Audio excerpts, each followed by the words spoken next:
नमस्कार दोस्तों, बियॉन्ड में आपका स्वागत है। आज हम जो वीडियो देखेंगे वो पाकिस्तान के लाहौर ब्लास्ट के बारे में है। हाल ही में पाकिस्तान में लाहौर में पाकिस्तान की जो सिटी है लाहौर, इंडिया के बॉर्डर के बिल्कुल पास ही है, वहाँ पे ब्लास्ट हुआ। सो एज़ यूजुअल उन्होंने इंडिया पे ऊपर ब्लेम डाल दिया। तो चलिए देखते हैं, उनका जो वज़ीर है शेख रशीद और उनकी जो नंबर 1 एजेंसी है ISI, पीछे की तरफ से है नंबर 1, उन्होंने धीरे धीरे कैसे ब्लेम इंडिया के ऊपर डाला और उस पर उन लोगों का मीडिया का जो रिएक्शन है वो हम देखेंगे। मज़े लेते हैं, चलिए।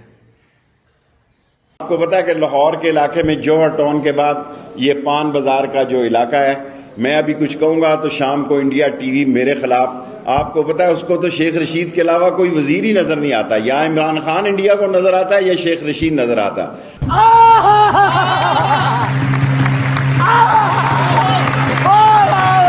एक और इदारा निकल आया है बलोच, जो ज़्यादातर हिंदुस्तान उनको फंड करता है, BLA BNA, ये कुछ और एक बलोच पार्टी जो अनारकली के एक्सप्लोजन्स में उनका हाथ है। हमें सारा पता है, हमारी इंटेलिजेंस एजेंसीज को, हमारी इंटेलिजेंस एजेंसीज दुनिया की बेहतरीन एजेंसीज शुमार नहीं होती बल्कि रिकग्नाइज किया जाता है उनको। 2 बलोच ऑर्गेनाइजेशन थी, वो उन ऑर्गेनाइजेशन को उन्होंने एक दूसरे में जम किया है और राह इसके पीछे है।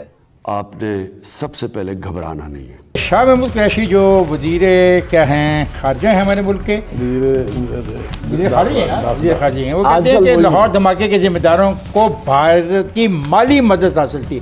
बड़े टेक्निकल लफ्ज़ इस्तेमाल होने शुरू हो गए हैं।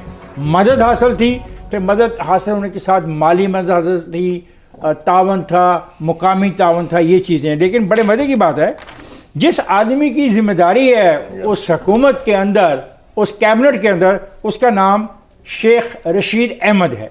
ये अच्छी बात नहीं है, ये इंसाफ और अदल नहीं है। अब शेख रशीद अहमद कहता है कि ऐसा तो मामला नहीं है।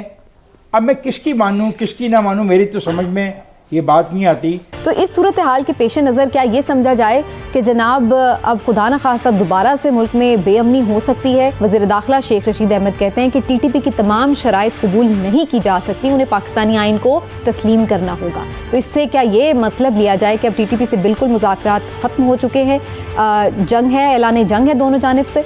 इस पर बात कर लेते हैं। पहले हिलाली साहब का कमेंट लूँगी। हिलाली साहब, ये जो रिसेंट अटैक्स हैं, इससे आप क्या फोर्सी कर रहे हैं आने वाले दिनों में? देखिए, बड़ा सीरियस सा सिचुएशन है। मेरे ख्याल में कि शेख रशीद साहब ने जो कहा है इससे भी ज़्यादा सीरियस सिचुएशन है। वो क्यों हुआ? ये है कि TTP तो रीएक्टिवेट हो गई है हमारे बॉर्डर्स पे, और उनका हमारे साथ निगोशिएशंस जो हैं वो नाकाम हो गए हैं, और उनका एक स्पोक्समैन ने भी अनाउंस किया था कि ये नाकाम हो गए हैं और उनके अटैक्स अब शुरू हैं।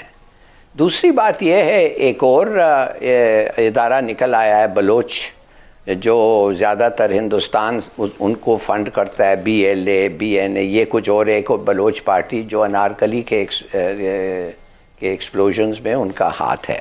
वो कहता है कि लाहौर धमाके के मुल्ज़िमों तक पहुंचने का दावा कर लिया है और दहशत गर्दी को शिकस्त देंगे। ये नहीं, उन्होंने कहा कि इसमें भारत की माली इमदाद शामिल थी। आई डोंट नो, ये वज़ीर आपस में बैठ के तय नहीं कर पाते कि भी लोगों को क्या कहना है क्या नहीं कहना है।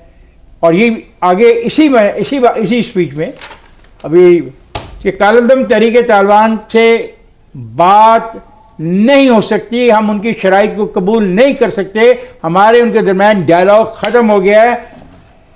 अब ये इल्ज़ाम भी उन्होंने लगाया कि सीज़ फायर कालदम TTP ने खुद तोड़ी है, और TTP अगर हमारे खिलाफ लड़ेगी, हमारा मुकाबला करेगी, तो हम डट के मुकाबला करेंगे। तो TTP और ये एक और, मगर सबसे बड़ा डेवलपमेंट ये हुआ है कि तहरीक तालिबान अफगानिस्तान, जो इस वक्त अफगानिस्तान की एक किस्म की गवर्नमेंट बनी हुई है, वो TTP और उनका तो बड़ा रिलेशनशिप है भाई, वो एक हैं।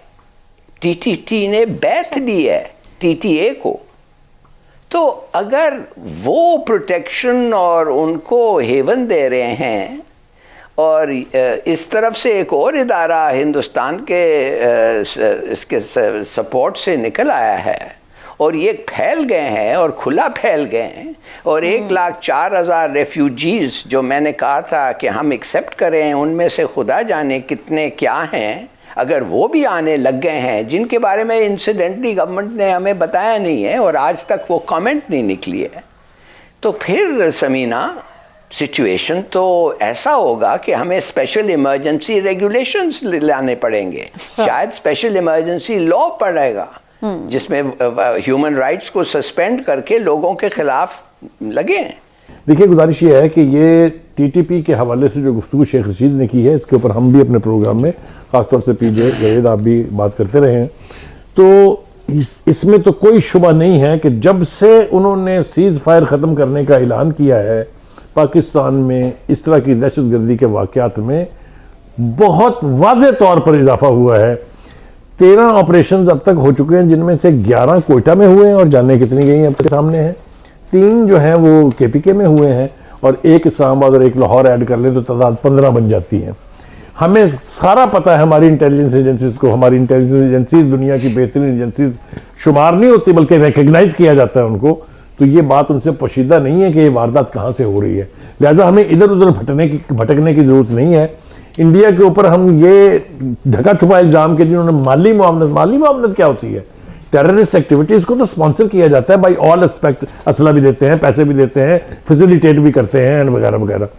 तो मैं समझता हूं कि TTP is something that we should mark, कि हमारे उनके साथ ताल्लुकात की नौयत जो है वो बेहतर होने की बजाय खराब हुई है। खोस्त में जो खुफिया मुज़ाकरात 3-4 हफ्ते तक जारी रहे, जिसके बाद उन्होंने ऐलान किया कि हम ये सीज फायर जो है उसके खात्मे का ऐलान कर रहे हैं। एक बार बहुत मैं और भी शामिल करना चाहता हूँ। वो कहता है, ये कौन कहता है, वो हमारा जो वफाकी वजीर है, कि बीएनए एक छोटा सा ग्रुप है, पता नहीं अभी बीएलए ने अनारकली की जिम्मेदारी हमले की कबूल की है नहीं की है। धमाके में एक आदमी के पीछे हैं, अभी देखें कितनी गैर जिम्मेदाराना गुफ्तगू है।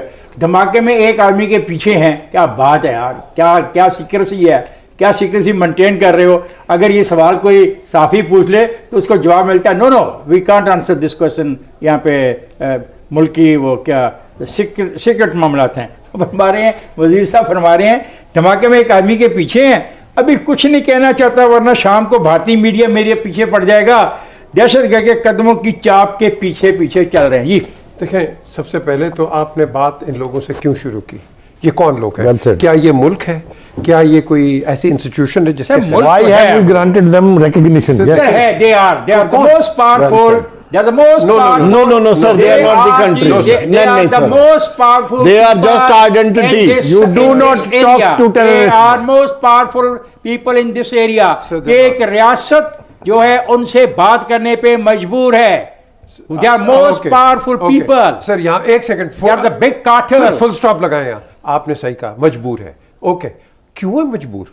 मुझे नहीं पता, तो वो गलत उनसे पूछें जो यही तो हम बात कर रहे हैं, जो बात कर रहे हैं हम यही तो बात कर रहे हैं, यही तो डिबेट है हमारी, यही नेशनल डिबेट है कि हम ऐसे लोगों से बात क्यों कर रहे हैं। अगर आप बात करोगे तो फिर जैसे वो क्या कहते हैं शेख साहब कहते हैं ये अफगान तालिबान ने मीडिएट कराई है ये बात, ये इनके साथ, तो दैट मींस ये जो टीटीपी है एक इंस्टीट्यूशन कह लो, एक रेनेगेड इंस्टीट्यूशन, एक ग्रुप है, ग्रुप ऑफ पीपल, बिल्कुल, and they are uncontrollable, they are not even controllable by the Afghan Taliban. So number 1, आप अगर ये लाइन लेंगे तो फिर मुझे प्लीज ये बता दें, जो अभी आपने एक फिक्रा इस्तेमाल किया है, शेख साहब क्या गवर्नमेंट में है या ऑपोजिशन में है? I don't know. हाँ, तो फिर नहीं, मेरे कागजात में अभी तक जब मैं और आप बात कर रहे हैं, जो प्रोग्राम जी है उस वक्त तो वो शेख रशीद साहब, लेकिन ये जो स्टेटमेंट है ये ऑपोजिशन से आ जाए तो मैं समझा फिर भी बेहतर है। क्यों? क्योंकि उनको नहीं पता होता, आपको पता है, आपकी जिम्मेदारी है, आपके साथ वो, आपके पास वो रिस्पॉन्सिबिलिटी है कि जिसके अंदर आपने अवाम को जवाब देना है कि मेरी हुकूमत ये इक़दाम ले रहे हैं और ये हम धमाके में एक आदमी के पीछे हैं, एक आदमी के अभी एक आपने साथ हिंदुस्तान पे ब्लेम डाल दिया। आपकी एक के कह रहा है आपके फॉरेन मिनिस्टर, जो कि आपने सही कहा इंटीरियर मिनिस्टर का काम है, फॉरेन मिनिस्टर का नहीं है। इंटीरियर मिनिस्टर आपको बताएगा ये मेरी इन्वेस्टिगेशन है जो कि FIA करेगी, IB करेगी, ISI करेगी, पुलिस करेगी। अब इमीडिएटली आप हिंदुस्तान पे ब्लेम कर दो, भाई कल वहां ब्लास्ट होगा वो हमारे फिजल आउट हो जाती ना बात। एग्जैक्टली, हम 2-2 3-3 जगह ब्लेम रखेंगे अगर तो फिजल आउट हो जाएगी, फिजल आउट हो जाएगी। ये तो पिंग पोंग है जावेद, टोटल पिंग पोंग।